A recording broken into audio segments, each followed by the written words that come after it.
আসসালামু আলাইকুম। আজকে একটি সহজ রেসিপি দেখাবো, কলমির শাক ভাজি।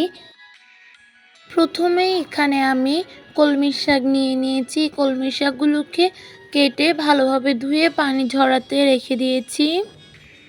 এখন আমি কলমির শাকগুলোকে এখানে একটি প্যান নিয়েছি, প্যানের মধ্যে দিয়ে দিব।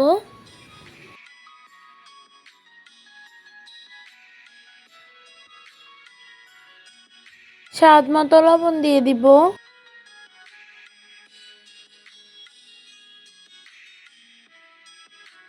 এখন দেখুন শাক থেকে পানি বের হচ্ছে, পানিগুলো শুকানো পর্যন্ত অপেক্ষা করছি। এখন পানিগুলো শুকিয়ে আসছে। এখন পরিমাণ মতো এখানে তেল দিয়ে দিব।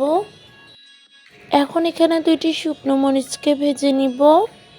এখানে 2টি পেঁয়াজ কুচি, 2 টেবিল চামচ রসুন কুচি এবং 6টি কাঁচামরিচ নিয়েছি। এখন এগুলোকেও ভেজে নিব।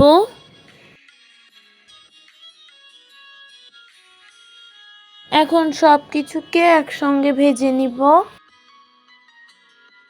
এখন এগুলো ভেজে নেওয়া হয়ে গিয়েছে, আমি এগুলোকে এখন নামিয়ে নিব। এখন কলমির শাক ভেজে নেওয়া হয়ে গিয়েছে। দেখুন কতটা সুন্দর হয়েছে, কলমির শাকগুলো খেতেও দারুণ মজাদার হয়েছে।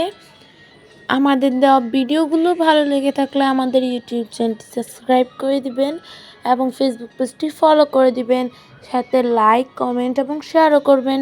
আসসালামু আলাইকুম।